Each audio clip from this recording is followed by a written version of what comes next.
Good day, everyone. Welcome to Real Conservative Headline News. I'm your host, Nathaniel Rajkumar. Starting off locally here in Trinidad and Tobago. The Red House is in an uproar after opposition members walked out of Parliament in a heated protest. They left their seats after the government tried to pass a motion to punish and remove two opposition senators, Faris Al-Rawi and Janelle John Bates. The government claims the senators acted wrongly regarding a legal statement for a former minister, but the opposition says the whole move is unfair and walked out when they weren't able to stop the debate. But at the end of the day, I mean, even the lady, the young woman, or youngish woman, said that she was going to resign because of the errors that she made. We haven't heard anything from Faris yet, though.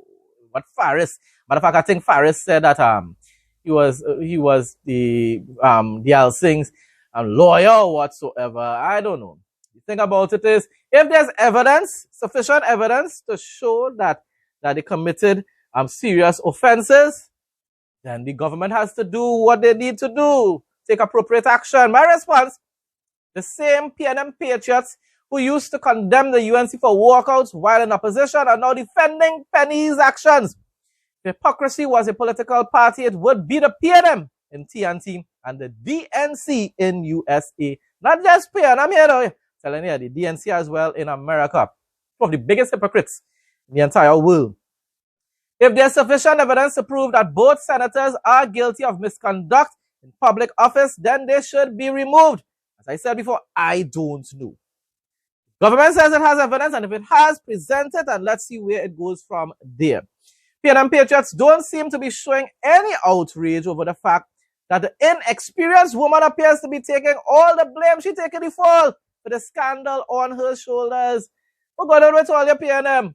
Well, they realize that the woman taking the fall for this whole thing, and it doesn't appear to be that she is the only one that committed some type of inappropriate action. As I said before, I haven't seen the evidence. I don't know. I can't come to any conclusion. And I cannot say whether these individuals should be removed or not. The government says that they have the evidence. Let them present it in Parliament and then decide from there what actions need to be taken. Minister of Homeland Security Roger Alexander has pledged the government's full backing of the Trinidad and Tobago Police Service as it ramps up its fight against violent crime. His strong show of support follows a deadly confrontation on May 2nd, 2026, where officers killed 4 suspects during a home invasion in Canupia. Alexander emphasized that as long as officers follow legal use of force policy, the ministry will stand behind their actions to protect the public. I must commend you, I must applaud you, Roger Alexander, for emphasizing on the word legal. I am proud of you for saying that, showing that you do not support extrajudicial killings. That is wonderful, and I hope a lot of individuals on the outside listen to the wordings that you use. And this is why, although in the past that I've during the past few months, I did call and ask the Prime Minister. When I say call, in my videos, I called on the Prime Minister to remove him as Minister of Homeland Security. I have been saying in recent times that I am seeing improvement in his statements towards the media, and also his suggestions. He's improving in his position as the Minister of Homeland Security, and therefore I believe that the Prime Minister is probably advising him giving him wise advice and so forth, and that's why I'm seeing this type of improvement. So why wouldn't I support him? If you're doing nonsense and saying nonsense, I will condemn what you say. But if you're on the right track, I will also commend and support you. I've been seeing that his efforts also to meet with the people of the communities and try to get them out of the gang culture. All this is what I support about him. Getting to the youths, targeting the youths, getting them involved in positive activities. That is good stuff. Why wouldn't I support those types of initiatives? So anyhow, so let me read over that little part there. His strong show of support follows a deadly confrontation on May 2nd, 2026, where officers killed 4 suspects during a home invasion in Canupia. Alexander emphasized that as long as officers follow the legal use of force policy, the ministry will stand behind their actions to protect the public. Legal use. Addressing the nation, the minister also issued a direct warning to young men involved in criminal activity, urging them to choose a different path rather than becoming another statistic. He praised the joint efforts of the police and the defense force for their swift response to the recent wave of invasions in central Trinidad. Wonderful message being conveyed by the Minister of Homeland Security. And what I will add to that, Minister of Homeland Security and Prime Minister of Trinidad and Tobago, Kamala Persad-Bissessar, you all need to emphasize more on outlawing, criminalizing the glorification of gang culture in public. It's indoctrination. It is telling the youths, and the DJs are guilty of doing this as well. It's instilling into the minds of youth that being a zessa, being a baddest, getting involved in gangs is popular and it is good. And that the system set to be able to oppress people from getting involved in these gangs and so forth. That kind of nonsense needs to stop. There's need to let these youths know. You need programs, as what the Minister of Homeland Security is trying to do. But let them know in specific that gang culture is wrong and it leads to a path of an early grave, or to an early grave. I told them, I said, listen, we are prepared to support you. Once you are guided by your use of force policy when taking your actions, the government, the ministry will support your efforts. Bringing those persons, whether by ways of the mortuary, the Forensic Science Center, or an identification parade. Monday, May 4, 2026, in Trinidad and Tobago is expected to be predominantly sunny and hazy, with high temperatures reaching approximately 31 degrees Celsius (88 degrees Fahrenheit).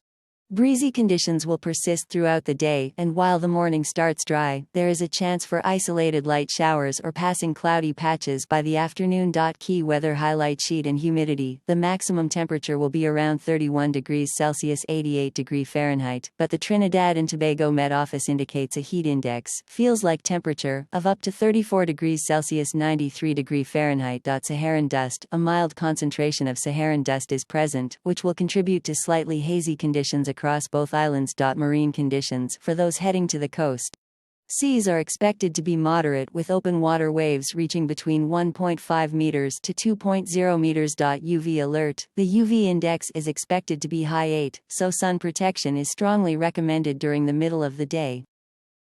Regional news now. The PPP administration is significantly modernizing healthcare in Guyana's hinterland with the commissioning of new specialized facilities at the Port Kituma District Hospital. Residents of Matakari Sub-District now have access to a modern operating theater, digital X-ray services, and an upgraded maternal health unit. Telling you, development taking place in Guyana at an exponential rate, people. These might sound like things like normal for us here in Trinidad, although our healthcare was like falling apart under the PNM anyhow. So we can't really laugh that much at Guyana anyhow you take it. But they are advancing. And under the UNC, we will begin to advance as well again.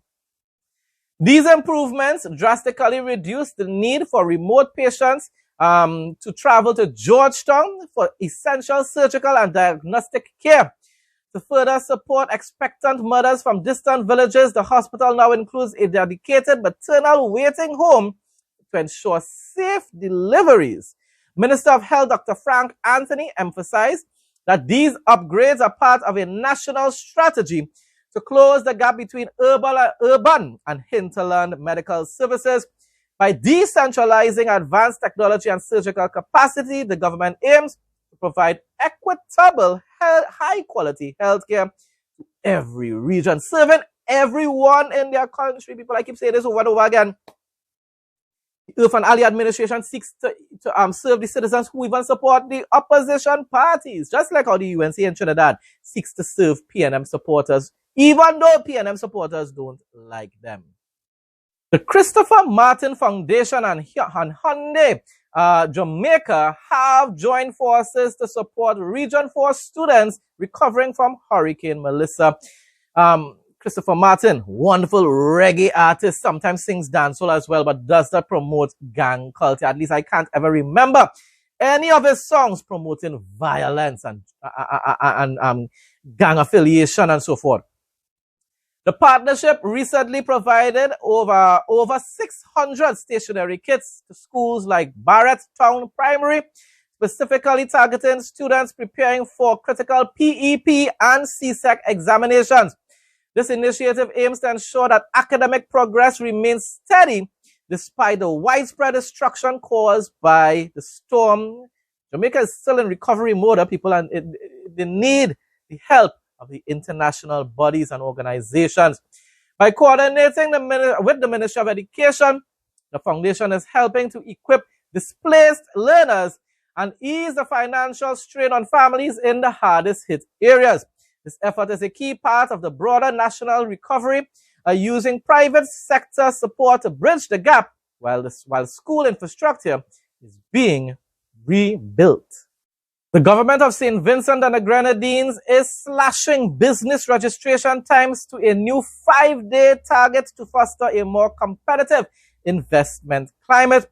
By streamlining operations at the Commerce and Intellectual Property Office, officials aim to remove administrative bottlenecks that previously delayed new ventures.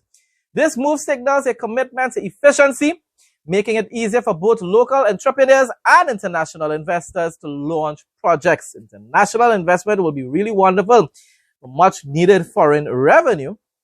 This reform is powered by a shift toward digital services, including online applications and e-payments, to replace slower manual processes.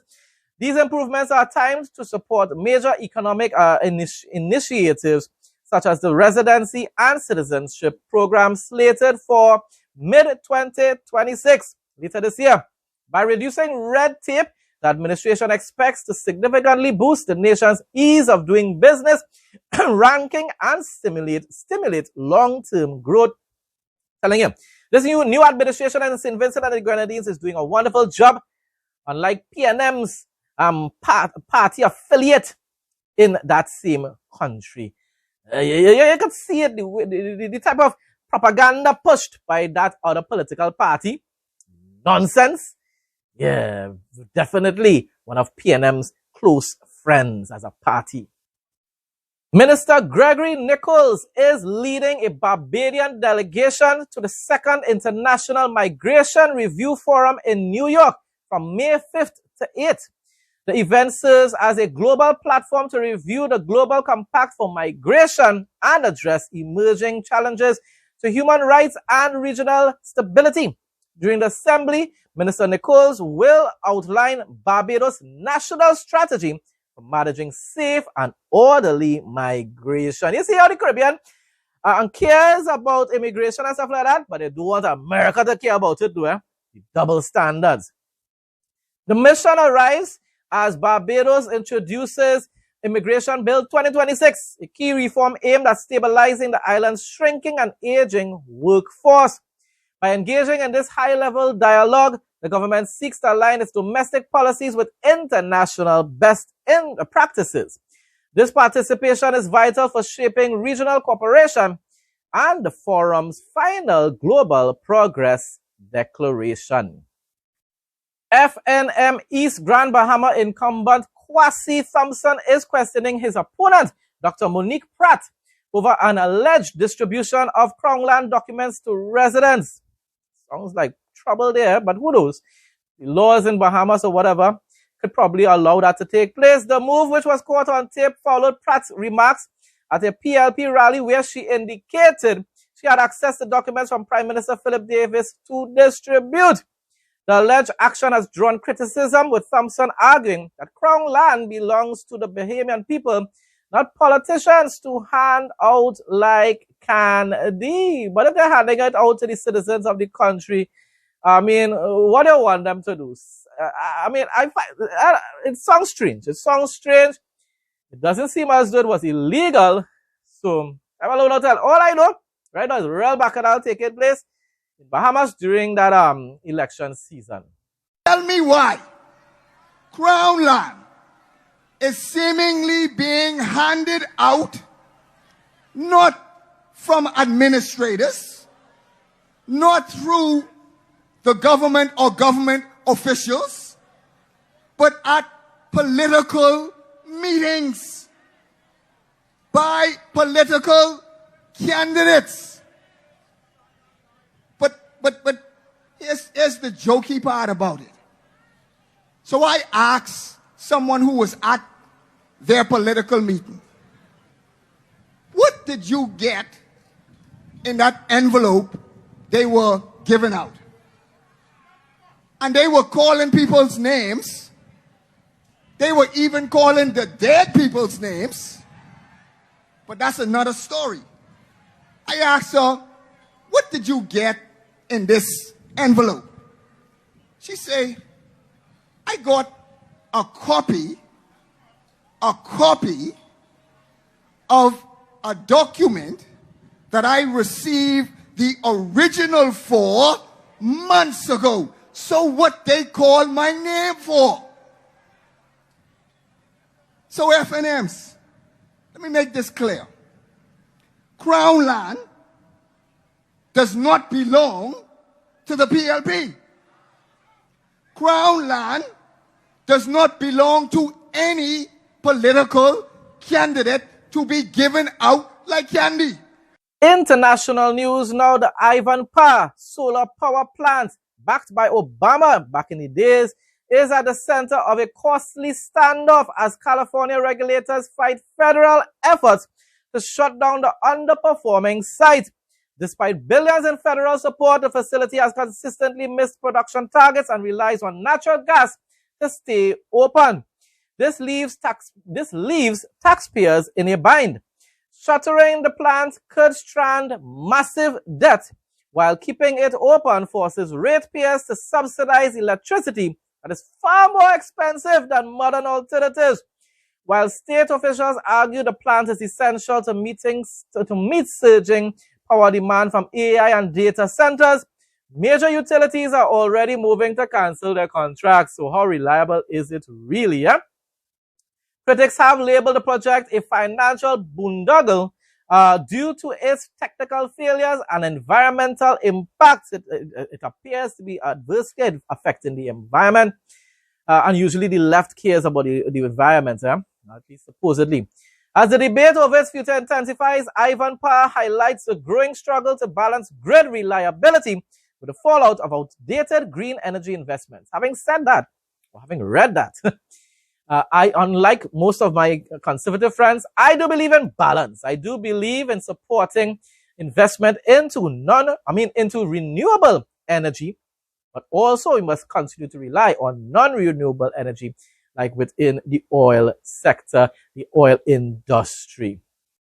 Secretary of State Marco Rubio, the guy that I hope will end up being the next president of the United States of America, says Macron just said that Europe must separate from the US and not intervene in its wars. When Macron tried to play at being a superpower and fight terrorism in Africa, he couldn't even transport his troops by air. We, America, remember it's Marco Rubio saying this, we had to do it for him. Trump says it all the time. Basically, Europe depends on America for security. I'm not saying that they don't have their own army and whatsoever, but they pay and they depend a whole lot on America to secure their regions and areas. There's a reason why there's so many American bases. Sadly, the tribals here in the Caribbean have an issue with it. The Arabs in the Middle East, with moderate countries, depend on America for security. The tribal Caribbeans, we depend on the mighty morphin Ghanaian to protect our region. God is our protector. God is our protector. God is the protector of America. God is the protector of Israel and all regions in Europe and whatsoever. But God also uses people. God used people throughout the Bible. And therefore, nothing is wrong in allowing America to put up bases in the Caribbean region to help secure our region. It's common sense will tell you that. The president of France, Macron, goes to China, spends about 6 hours meeting with Xi Jinping, and then on the flight back, he talks to a bunch of reporters. And here's what he told the reporters. He told the reporters, number one, that it's time for Europe to break away from the United States, not to depend on the dollar, not to depend so much on us, to become their own third superpower. The second thing he says, which I found really interesting, was that Europe needs to make sure that they don't get involved in conflicts that are not their conflicts. Specifically, that Europe should not be picking sides on Taiwan between the United States and China. And so I think this is a good moment for us to ask Europe, does Macron speak for all of Europe? Is Macron now the head of Europe? Is he now the most powerful leader in Europe? Because if he is, then there's some things we're going to need to change. Number one, Europe, including France specifically, has depended heavily on the United States for 70 years for their own defense. In fact, when Macron tried to play global superpower and send troops to North Africa to fight terrorists, he couldn't even get his own troops there. We had to fly them there, and we had to fly them back. He couldn't even get his own troops there. So if they're going to break off on their own and follow Macron's lead, that's going to save us a lot of money. As far as not getting involved in other conflicts that are not ours, we need to ask Europe, does he speak for them? Because we're pretty heavily involved in Ukraine right now. We're spending a lot of our taxpayer money on a European war. And I've supported that because I think it's in the national interest of the United States to be allies to our allies. But if our allies' position, if in fact Macron speaks for all of Europe and their position now is they're not going to pick sides between the US and China over Taiwan, then maybe we shouldn't be picking sides either. Maybe we should basically say we're going to focus on Taiwan and the threats that China poses, and you guys handle Ukraine and Europe. So we need to find out, does Macron speak for Macron or does Macron speak for Europe? And we need to get the answer to that pretty quickly because China is very excited about what he said. They enthusiastically support everything he said, and apparently he said even worse. But the French presidency insisted that all the reporters that got that interview, that they had to review, they wanted to review the transcript, and they apparently took out stuff that was even more aggressive that he said. So we need to find out where Europe stands. Bible quote of the day. Acts 2:16-21. But this is what was uttered through the prophet Joel, and in the last days it shall be, God declares, that I will pour out my spirit on all flesh, and your sons and your daughters shall prophesy, and your young men shall see visions, and your old men shall dream dreams, even on my male servants and female servants in those days I will pour out my spirit, and they shall prophesy. And I will show wonders in the heavens above and signs on the earth below, blood, and fire, and vapor of smoke. The sun shall be turned to darkness and the moon to blood before the day of the Lord comes, the great and magnificent day. Folks, that brings us to the end of today's headline news. Thanks again to everyone who continues to support my content. Please like, comment, share, and subscribe. Stay blessed and stay safe, most of all, in Jesus' name.